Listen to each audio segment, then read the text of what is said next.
on WKRG News 5. A shocking situation. One dead, two rescued from a TV tower accident in Baldwin County. We'll love him no matter what. A young boy fighting for his life after being hit by a car. Here are his parents' hopes for his recovery.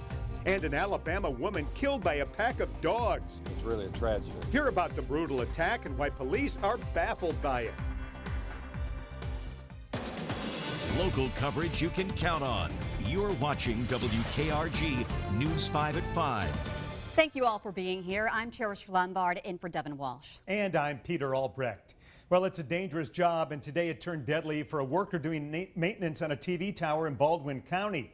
Others had to be rescued by helicopter. Debbie Williams has been on scene near County Road 87 all afternoon. This started as a rescue mission and sadly quickly turned into a recovery operation as well, Debbie. Absolutely. You know, this started around noon with a 911 call. 3 workers had scaled this TV tower to do maintenance work when there was some sort of equipment failure, we're told, that caused at least one of them to fall. Whatever happened near the top of the tower, about 1,500 feet up. Specially trained tech rescuers from Escambia County, Florida, used a lift basket to get to the body of the worker that was killed. After the fall, the incident commander says the man's 2 co-workers were able to get to him, but there was very little they could do. They couldn't get him down, but they secured him to the tower to make sure he couldn't fall any farther. Now, we're told that this is now an OSHA investigation because this is considered a workplace death. And the names, of course, of the 3 workers have not been released, but we are told that they are all from out of state. Live on the Baldwin County beat, Debbie Williams, WKRG News 5.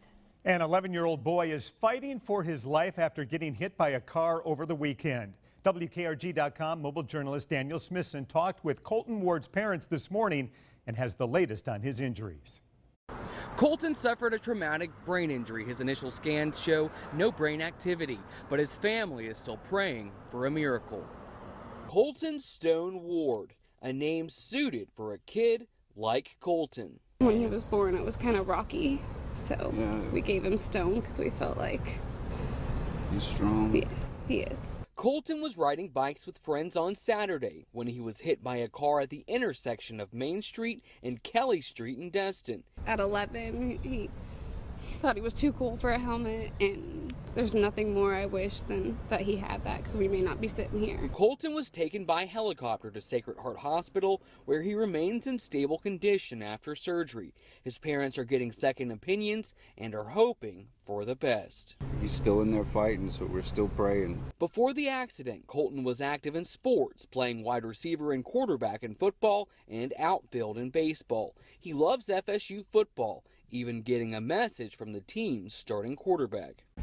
Keep fighting. FSU football has your back. Though his parents are hopeful, they're also thinking about a world without their son. Most polite, respectful kid that you'd ever meet. Stubborn, sweet, loving. Take every second you have with your kids. You don't know when that opportunity could be taken away. If he could hear you right now, what would you tell him? Just how much we love him and how proud we are, and We'll love him no matter what. every second of the rest of our lives. Now, the Destin City Council has voted to put up stop signs in the intersection where Colton was hit in hopes a tragedy like this one won't happen again. Reporting in Pensacola, I'm Daniel Smithson, WKRG News 5. Daniel is part of our mobile journalist team. You can see his stories first at WKRG.com. Be sure to follow him on Facebook and Twitter. An officer-involved shooting this afternoon. Escambia County deputies shot a man on the beach at Perdido Key, not far from Johnson Beach. They say they were called to Sandy Key Drive, where an armed man was threatening suicide. Officers found that man on the beach, and they tell News 5 that he shot at them, and they returned fire. No deputies are hurt.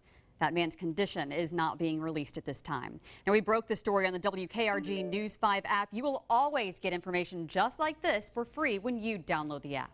A crime update now. One of the 2 men shot at a West Mobile apartment complex yesterday afternoon has died. Police have identified him as 23-year-old Ryan Campbell. The shooting happened at the Park West Apartments on Hillcrest Road following an argument. The other victim has been released from the hospital. No arrests have been made. Officers confirm the victim killed in a hit and run in Birmingham is Gulf Shores resident Charles Pierce Jr., and it was all caught on camera. We have the dash cam video. Pay attention to that white car moving to the left, slams into a silver car, which then slams into an 18-wheeler. The truck is thrown over the guardrail and takes a black SUV with it. The silver car comes to a stop with a lot of damage. Auto parts scattered across I-59 North at I-59 South. Now, it did happen fast. That's why we're showing you again so you can get a little bit closer look. The driver of the 18-wheeler was pronounced dead on scene. Again, that man is from Gulf Shores. The driver of the white vehicle, as you probably see here, he didn't stop, and that driver is still on the run. The communications director for Northwest Florida Congressman Matt Gaetz has been injured in a motorcycle crash. Luke Ball is expected to make a full recovery after surgery for a severely broken leg that almost had to be amputated. A 36-year-old woman is dead following what authorities say was a dog attack, and they say it's one of the worst they've ever seen. Jake Chapman takes us to Walker County where it happened. This is not something that happens every month, maybe not even every year. It's really a tragedy. It's one of the more gruesome attacks Walker County Coroner Joey Vick has ever seen. We're talking about gaping wounds. She had some, one of her foot was completely dislocated from her ankle. Though the breed hasn't been specified, Vick assumes. But this is a severe attack by dogs. The sheriff's office says a third party called around 2 Monday afternoon. They responded with multiple agencies to an address on Jagger Road, where Brown was pronounced dead at the scene. TJ Armstrong with the department, along with the rest of the area, says this is a tragedy Brown's family and everyone in Walker County are feeling tonight. A death that is obviously this violent is naturally just, it's horrific. I mean, there's not really words that would describe that. I mean, it's a terrible situation. Regardless what situation this woman was in her life, she didn't deserve to die like this. Brown's body was sent to forensics for further examination, and officers say they did catch several of the dogs.